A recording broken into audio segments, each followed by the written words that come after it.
4 erməninin Ermənistana qaytarılması məsələsindən başlamaq istəyərdim. Bunların içərisində Vaqif Xaçaturyan da var. Maraqlıdır, yəni biz normallaşma istiqamətində Azərbaycan tərəfindən əməli addımlar atıldığını görürük ki, buna biri də daxildir.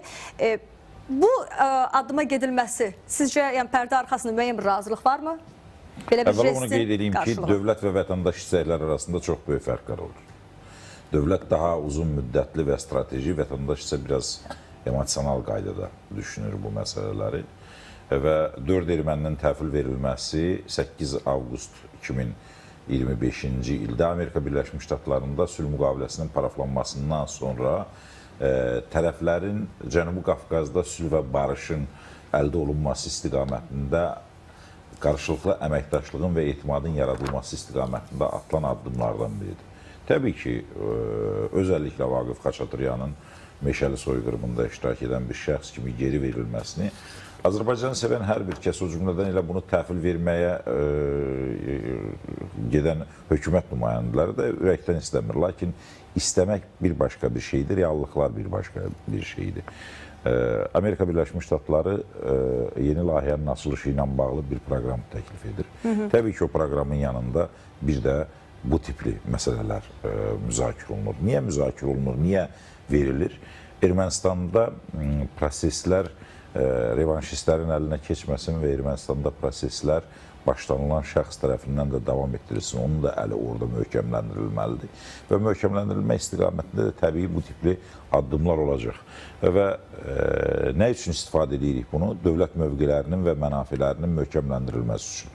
Bizi ermənini başqa bir halda burada saxlamağın elə bir önəmi də yoxdur. Dövlət mənafeyi nə qədər tələb edir, o qədər ondan istifadə etməliyik. Əgər dünən həbs etmək bizim üçün sərfəli idi, gətirirdik və artıq erməni ictimaiyyətinə də, orada olanlara da Azərbaycana qarşı cinayətlərdə iştirak etməməyi nümunə kimi göstərirdiksə, bugün artıq Azərbaycan dövlətinin regionda sülhdə və barışda maraqlı olduğunu nümayiş etdirmək üçün, həm də bu layihənin içərisində iştirak edənlərin özünün də bu prosesə daha isti və hər tərəfli yanaşması üçün bugün bu proses gerçəkləşir, bu addımlar atılır. Yəni, Paşinyan seçilsin, verdiyi vədlər yerinə yetirilsin əslində. Bunun tərkib hissəsidir deyirsiniz. Bunun tərkib hissəsidir. Ermənistan içərisində də etimat yaradılmalıdır. Azərbaycan tərəfinə də bununla bağlı təbii ki, Amerika Birləşmiş Ştatlarının istəyi var. Bilirsiniz, Amerika Birləşmiş Ştatlarının da dövlət olaraq yanaşdığı məsələlər var. Konqresmenlərin, hətta ən qatı cinayətkarların buraxılması istiqamətində prezidentə müraciəti,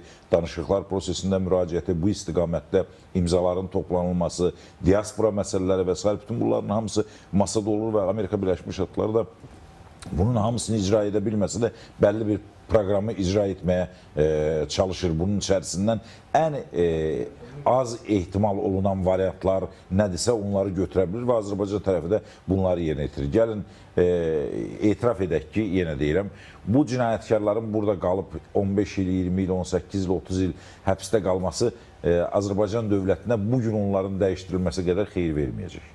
Biz dövlət üçün nə xeyirlidir, o addımlar atılmalıdır və yenə deyirəm, vətəndaş qəzəbi ilə, vətəndaş istəyi ilə, dövlət humanistliyi ilə, dövlət istəklərinin arasında çox böyük fərqlər var. Bunları mütləq və mütləq hər bir ekspert də, siyasi şərhçi də, siyasi partiya rəhbərliyi də, müxalifət də, iqtidar da bunu ən azı bu kontekstdən seçiciyə, vətəndaşa, insana inandırmalıdır.